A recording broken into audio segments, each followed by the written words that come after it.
You can share it. Perfect, thank you. I'm going to share my slides now. You should be able to see it.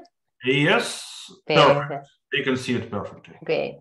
So thank you very much, Andrew, and all of you for organizing this fantastic event. It's a pleasure for me to be here.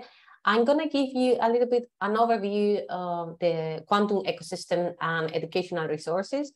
And please take this as information. And if you have any particular question about anything, I'm here to answer, or please drop me an email. I just hope that whatever you are looking for, that we can either tell you where to find it or create it for you. So if we think about the whole ecosystem, not only for quantum, but for any emerging technology, you think about the researchers, the people working in academia that are doing the science. This science is going to be transformed into an industry. Government needs to put the money into the science, and then the general public and people who are hearing and reading about it.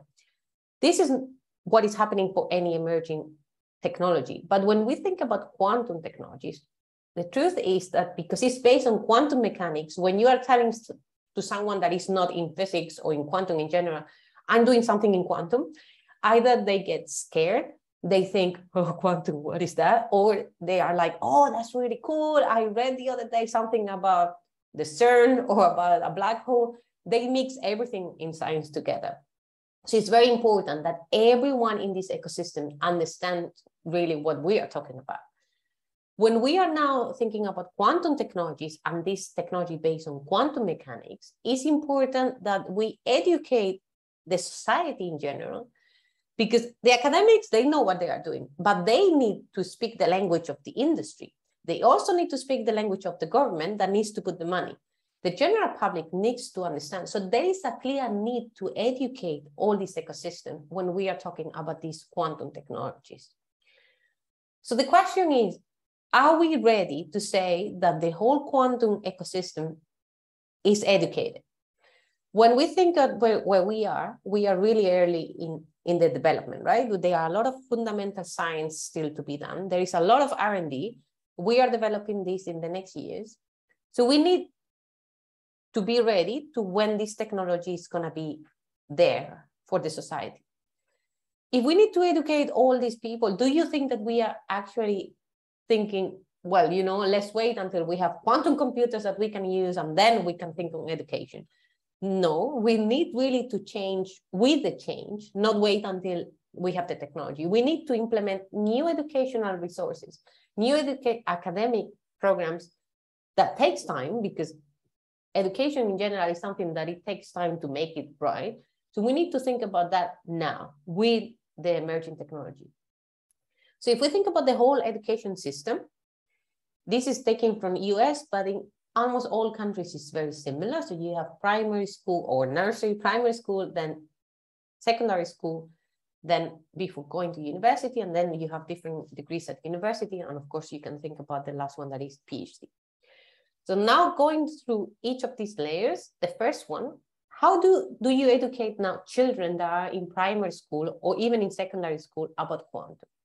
The only thing that you can do, or the only two things, is either you have public engagement, outreach programs where you can go to the schools, or you can do events in the different cities and or even online, that they get familiarized with concepts like waves, light, maybe very general on the block sphere. The other thing that you can do is you involve the teachers. You teach the teachers so that the teachers can teach the children. And this is really, it has to be really organized. It has to take time to think about educating all teachers to be able to educate all students. Now, going further into academic degrees, undergraduate, postgraduate, until very recently, it was thought that anyone who was going to do quantum had to study physics. But in the last years, we have realized that people coming from engineering, mathematics, computer science, even biology, or I have heard people coming from ecology, you can go into quantum. So there are really a lot of different paths to go into quantum technologies. If you want to specialize, they are now at different master programs. around the world and in Europe to specialize yourself into quantum technologies. And of course, you can do a PhD or any doctoral program that is very, very specific. So here, an overview of masters in quantum technologies worldwide. These are masters that are really focused in quantum information, quantum computing, quantum technologies. No photonics, no optics. So this is very specific for quantum technologies. And what we have realized is that there are some other programs that are currently being developed. So probably this image is these numbers are gonna change in next year or in the next 6 months. Here you have a reference to our paper where you will find all these resources that I'm going to present here today. You can find all the information there. You can find all the links to all resources, to all the different universities providing masters, to all online resources, anything. If you want to learn about quantum technologies, you can find it in this paper. We try to get as much as possible. Of course, there are new things coming up and we will do an update, but this is really the reference for you if you are looking for any resources in quantum. This is if we zoom up worldwide, what is happening in Europe. We have different resources specific resources in general in Europe for quantum education, not only masters, but different resources. This is from the Qt Edu database that, as you know, you can find from the Quantum Flagship. They have done this amazing database where you find events, resources in general about quantum education. And this is the image that we have created in our paper. So let's go one by one. The first one about online courses. This is where you find courses. It could be very fundamental, very quantum mechanics, introduction to fundamentals in quantum science, to very specific about quantum computing algorithms for finance. So it's really the whole range from introductory level, very fundamental, to very applied. You have a lot of online courses, different prices, different. If you're a student, you can have a 80% discount, probably for 40 euros, you can have all of them, they offer you a certification. So you can get certification from universities and from different companies around the world, providing you this education. So a lot of people are coming to us every week, where can I find this and that? Here, you have the answer. There are really a lot of educational resources around the world. It's really about where to find what you are looking for. Events and workshops. The events that you're having these days, the one where we are right now, this is a fantastic event to learn about educational resources and quantum science in general. There are events every week or every month. There are different events. Some of them are online. You just need to connect and you can learn from what is happening in quantum around the world. If you want to just pass the time and learn quantum by playing games, you have a lot of different games right now where you can access and learn from how lasers work to the block sphere to more advanced. So there are different levels of education or enjoyment to learn quantum. And of course, different general resources if you want to access different things at different levels. I'm not going to go into detail. Again, you have this on the paper. It's about telling you that you have the opportunity to learn quantum technologies, quantum computing, quantum fundamental science at different levels from everywhere. And the quantum workforce is a topic that in the next year or so is just everywhere. Everybody's talking about, because at the beginning, it was really about putting money into quantum science, the science itself. But now it's like there are a lot of different companies around the world, but they don't find the scientists, they don't find the workforce to work for them. And as we saw before, it's really this long-term vision that we need people that are going to be educated to be part of this workforce. So what we have done is trying to estimate this job market for quantum technologies. And what we see is that it's growing in the next years, but it's going to be really exploding in the long term. Once we have quantum computers, once we have a market that is established, that is going to need this huge amount of people working for that.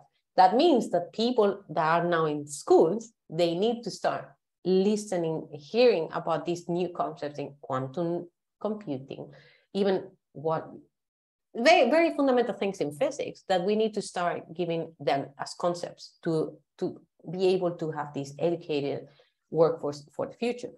But now, if we are looking at the very short time frame, as you know, there are a lot of different initiatives around the world, public money, putting money into quantum technologies. Here you have the last vision that, this is the last picture. I think Qatar is the last one that we have heard with 10 million that we need to add.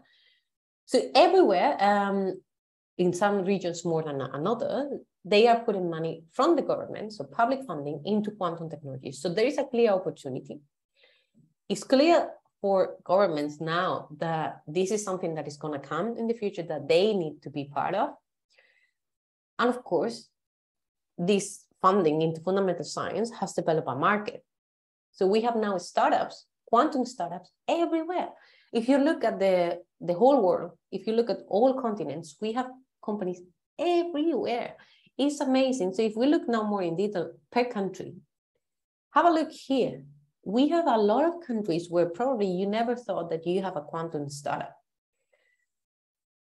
Of course, if you think about US, UK, Canada, Germany, France, in these countries, you have a large amount of companies in comparison with others. But the important thing is that there is this opportunity identified in very different countries. And if all these startups, they grow, that market, that job market that I showed you before, they will need people. So what I want to say here is that it's not that if you want to work for quantum technologies, you will need to go to the US or the UK because that's the only option. Maybe nowadays it's easier if you are in one of those countries, but in the future, you will have, hopefully this market will continue growing and you will have opportunities everywhere.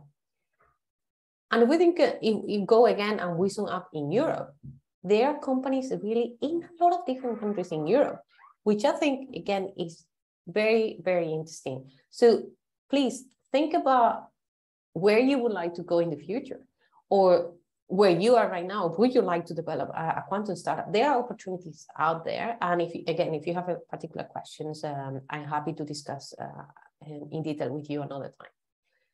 So again, that was geographically. If we think about different sectors, most of the quantum companies right now, they are focusing on quantum computing, either software or hardware or the whole end-to-end offer. But we have quantum communications, we have different sensing and security. We have options in different sectors. It's not just, I have the feeling that a lot of people think that if they want to work for quantum, they just need to do quantum computing. There are other options. And if you are doing research in a particular field, maybe if you have been working with lasers, you can find a job in a laser company working for quantum technologies as well. So there are different options. It's really about understanding your skills, what you want to do, where, and then trying to find the ideal career path. I'm talking about career paths. This is really a question a lot of people are, do I need a PhD? Do I need a master's? Well, it really depends a lot on what you have been doing, what you want to do, the specific job. The truth is that in Europe, if you're looking for a job in quantum, just with a bachelor's and no experience, it's pretty hard right now to find a job. If you have a master's, even if it's a master's in quantum technologies, unless that is very specific to the particular job, you will probably need industrial experience to add to your CV, to your career, in order to find a job. For example, if you have a master's and then you have been working 2 years as software developer or data scientist, that's probably much better than if you are right now out of a master in quantum with no other experience. If you have a PhD, very specific field, it's easier to find a job in industry. You can always pivot. It doesn't mean that if you have done your PhD in adiabatic quantum computing, that's the only road for you. You can always change. But it's true that it's easier to start with something that is very close to your research. And then you can kind of move into another career path depending on the industrial experience that you have gained. If you're looking for a role in quantum computing algorithms, you need to show that you know Python. You need to show that you have been working with different platforms in quantum computing, that you know how to create algorithms. you need to show that in your expertise, in your CV, because otherwise you will need to add additional education and additional training in order for you to be ready to find a job right now in the industry. And this is really, sometimes companies are coming and saying, what do I need to do to be ready for quantum? Do I need to hire now people that are quantum scientists? The truth is that normally for industry, they need first to understand what quantum means for them. Then it's collaboration with academia. They will have they will have a couple of PhD students that work with industry and academia at the same time, and then think about the long term. But one clear thing in your strategy, being you an individual or a company, is about being part of the ecosystem, going to events like the one where we are today, being participating in workshops, discussing, asking questions, because you never know where you find your next opportunity. So I think what you're having these 2 days in this event is really a good strategy and a good opportunity for your career. And just a little bit about what we are doing. So thinking again about this ecosystem, as I mentioned before, it's important that everyone in the ecosystem understands what we are doing. We need to have a common language. So there is a clear gap in the language of these stakeholders to understand why quantum technologies is important. So Cureka was born now more than 3 years ago. It was June 2019, and with the idea really to bring this common language to everyone. Cureka means quantum resources and careers. So now you know what we are doing all these. We want to make companies and individuals ready for quantum, and at the end we want to create value. We want that this grows, that this market is ready for society. If we think about these educational levels that I mentioned before, we really focus in the last part. It's not that we are doing still some outreach. We are involved in different educational activities for primary and secondary school, but our focus is really on the people that are now looking for jobs, either students or people that are now looking for changes in their careers. How can we educate them to be ready for a quantum job? And that's how we created what we call the skills platform, where we provide training and look for the job for you. So if you're looking for a job in now or in the next 3 to 6 months, you can come to us and we tell you either whether you're ready for a job, where you can find additional training, we can help you getting ready to find a job. And of course, it's because we are working with a lot of companies all over the world who are looking for candidates. Remember, there is now a shortage of people. Companies are fighting against each other to find the best talent. So we are ensuring that the talent is the best one for those companies. So if you're an individual looking for a job, you don't need to pay for our career advice. We are working with the companies who are looking for these individuals. And a little bit overview of what we do. We have an online platform for courses, as I mentioned before, at different levels. We are certified, so you get your certification that is worldwide valid. We have different levels of courses. We are trying to go into different sectors. So if you are interested in quantum computing applications for finance, we have the courses to make you ready for that career path. We work with companies who are creating their own educational resources. We provide recruitment as a service, as I mentioned. We do tutorials on how to improve your CV. We organize specific careers events. The next one is going to be in February next year. So just for you, depends on where you are. If you will be looking for a job, just drop me an email and I will let you know when the event is exactly. And of course, a lot of community building. As you know, in the map before, there were some regions that were gray because there's no public funding. So that's why we organized Quantum Latino 2020 and 2021. We are organizing Quantum Latino again next year. That is going to be hybrid. It's going to be in Mexico and it's going to be online. It's really to boost the ecosystem in Latin America. And the same we did with Quantum Eastern Europe. As you probably know, we had our first Quantum Eastern Europe event in May, and it was really, really good. Hopefully we will have the opportunity to have again the event next year. So it's really about community building, where there is a need to do something else, where there is a gap, and we're trying to organize something in that direction. And we have a calendar of events. This is for free. You just need to register and you will have access to our calendar, and you will see all different conferences, workshops, online and in person, all over the world that can be interesting for you in quantum. And I think that's pretty much what I wanted to mention today. It was really this overview. And now, again, if you have questions, I'm here available. Otherwise, I'm happy that you drop me an email and we can discuss any other time. Thank you very much for such an interesting and informative talk. So just before questioning, and I would like Araceli to make some comments. You mentioned about quantum master programs worldwide. And just to mention you that in Ukraine, we have at least 2 master programs in university in Kyiv and in Lviv. Okay. Yes. And so you can just mention this. Yeah. So they are on quantum technologies specific? Yeah, especially specific quantum technologies, quantum computation, and in both universities. Maybe these programs, this will be just coffee break.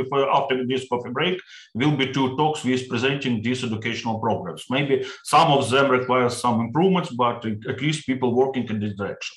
Great. So I will add this to this database. Yeah, so these 2 talks after that, this will be after that. And okay, I have some more questions, but maybe a first question from the public. So I have Alexander P.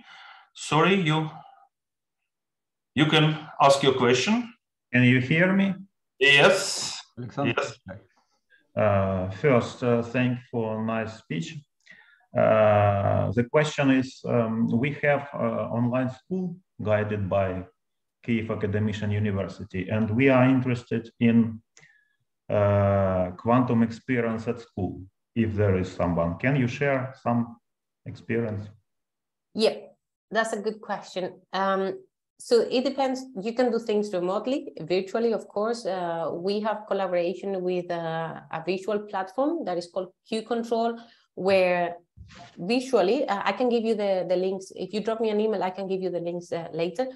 So it's kind of interactive way to explain the block sphere, what is a wave, what is light, things like that. This is if you want to do it virtually.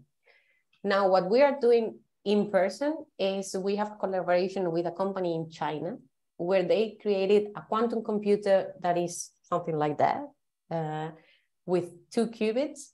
So you take that to the school, you plug to a computer, and you teach quantum computing algorithms and how to program with that in the school, which I think is really, really cool.